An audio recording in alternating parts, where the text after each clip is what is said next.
अस्सलाम वालेकुम प्यारे नाज़रीन, उम्मीद करता हूँ कि आप सब लोग खैरियत से होंगे, ज़बरदस्त होंगे। दोस्तों, आज की जो हमारी वीडियो है वो है उर्फ़ी जावेद की एक वीडियो है, उस पर हम बात करेंगे। उन्होंने सवाल किया है कि आजकल साइंस का दौर है, मुझे बच्चा पैदा करने की ज़रूरत ही नहीं, क्योंकि आजकल जो बायोग्राफी यानी बायोलॉजिकल जो है तरीके से मैं अपना बच्चा पैदा कर सकती हूँ, तो मुझे क्या ज़रूरत है शादी करने की या निकाह करने की। तो ये उन्होंने सवाल किया यानी बात की है। तो उसके बाद हम देखेंगे, सवाल सुनेंगे, इसके जवाब सुनेंगे डॉक्टर ज़ाकिर नाइक से कि वो डॉक्टर ज़ाकिर नाइक साहब जो इस यानी जो सारा मामला है इस पर वो अपने जो बयान क्या दे रहे हैं और क्या वो बयान फरमाते हैं कि मुसलमानों को इसके इस्लाम के बारे में, इस्लाम में हमें क्या इसकी इजाज़त दी गई है। तो जो आज की हमारी वीडियो है वो है doctor Zakir Naik's response to Urfi Javed strange nonsense 2024, यानी ये हम देखेंगे डॉक्टर ज़ाकिर नाइक साहब हमें इसके बारे में क्या समझाते हैं।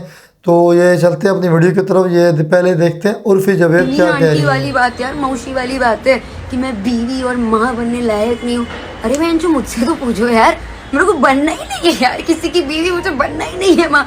और ये कॉन्सेप्ट जो है ना, ये एक औरत तभी कंप्लीट होती है जब वो बीवी या माँ बनती है। मैं तो बिलीव नहीं करती, मैं पूरी तरह से कंप्लीट फील करती हूँ। I am very satisfied. और चाहत जी आप बताइए, आप तो दो बार बीवी बन चुकी, आपने क्या उखाड़ लिया है? तो आपको तो पता ही होना चाहिए, शादी वादी में कुछ ही नहीं रखा है यार। और जहाँ तक वही बात माँ बनने की, वो तो सिंपल बायोलॉजी है, और बायोलॉजी नहीं है तो बहुत और तरीके हैं, अडॉप्शन है, बहुत चीजें हैं यार। मैं अपना देख लूंगी, आप अपना देखिए। और कुछ और मजहब है जो ये कहते हैं कि प्रेगनेंसी जब औरत हमल से होती है, ये एक खुदा के तरफ से उनके लिए एक श्राप है, कर्स है।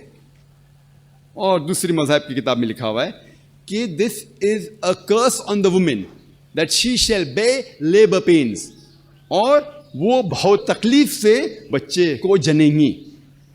दिगर मज़ाहिब के हिसाब से औरत के ऊपर श्राप है, और हमल से जब वो बच्चे को जन्मेंगी और पैदा करेंगी उसको तकलीफ होगी, ये उसके लिए श्राप है। इस्लाम कतई इसको नहीं मानता। इस्लाम के नज़दीक औरत का दर्जा हमल की वजह से ऊंचा होता है। Due to pregnancy the status of the women is reason. और अल्लाह ताला फरमाते हैं सूरह निसा में सूरह नंबर 4 आयत नंबर 1 में कि उस कौक की इज्जत करो जिसने तुम्हें जन्म दिया। और कुछ मज़ाहिब, इस्लाम और कुछ मज़हब है जो ये तस्लीम करते हैं कि सारी इंसानियत एक इंसान के जोड़े से पैदा हुई, मर्द और औरत, जिसे कुरान मजीद में कहा गया है आदम और हव्वा अलैहिस्सलाम। इस्लाम के अलावा और मज़हब भी इसे मानते हैं, लेकिन कुछ मज़हब ये भी तस्लीम करते हैं कि सारी इंसानियत गुनाह में पैदा हुए। इस्लाम इसे नहीं मानता, और इसकी वजह है औरत। कुछ मज़हब ये कहते हैं कि क्योंकि हव्वा अलैहिस्सलाम ने आदम अलैहिस्सलाम को टेम्प्ट किया, उन्हें भड़काया और अल्लाह ताला की नाफरमानी की, इसीलिए इंसानियत गुनाह में पैदा हुए। उसे कहते हैं ओरिजिनल सिन, जो इस्लाम इस बात को कतई नहीं मानता। इस्लाम में आदम अलैहिस्सलाम और हव्वा अलैहिस्सलाम का भी जिक्र है, और अगर आप पढ़ेंगे कुरान मजीद, दोनों ने अल्लाह सुब्हानहू व तआला की नाफरमानी की, और दोनों पे इल्ज़ाम लगाया गया है, खुसूसन एक पे नहीं।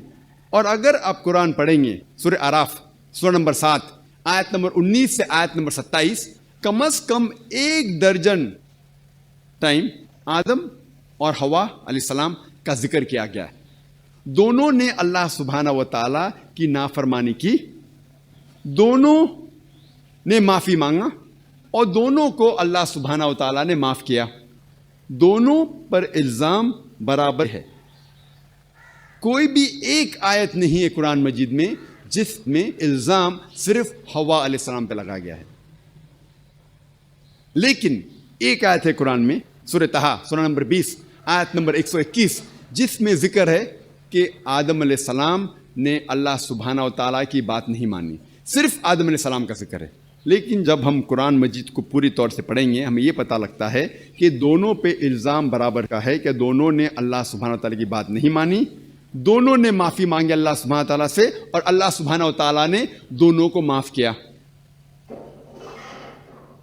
اور اللہ تعالیٰ فرماتے سورہ لقمان میں سورہ نمبر 31 آیت نمبر 14 میں کہ ہم نے سارے انسانوں سے کہا ہے کہ اپنے والدین سے اچھا سلوک کرو, اور آپ کی والدہ, آپ کی ماں نے بہت تکلیف سے آپ کو جنم دیا اور 2 سال تک دودھ پلائے. اس کا ذکر سورہ احقاف میں بھی ہے, سورہ نمبر 46 آیت نمبر 15, جس میں اللہ تعالیٰ فرماتے ہیں کہ ہم نے انسانوں سے کہا ہے کہ اپنے والدین سے اچھا سلوک کرو, اور آپ کی والدہ نے, آپ کی ماں نے آپ کو تکلیف سے کوکھ میں رکھا اور تکلیف سے جنم دیا, اسی لیے اس کی اور عزت کرو. اسلام میں پریگننسی کی وجہ سے, حمل کی وجہ سے عورت کی عزت اور زیادہ ہے.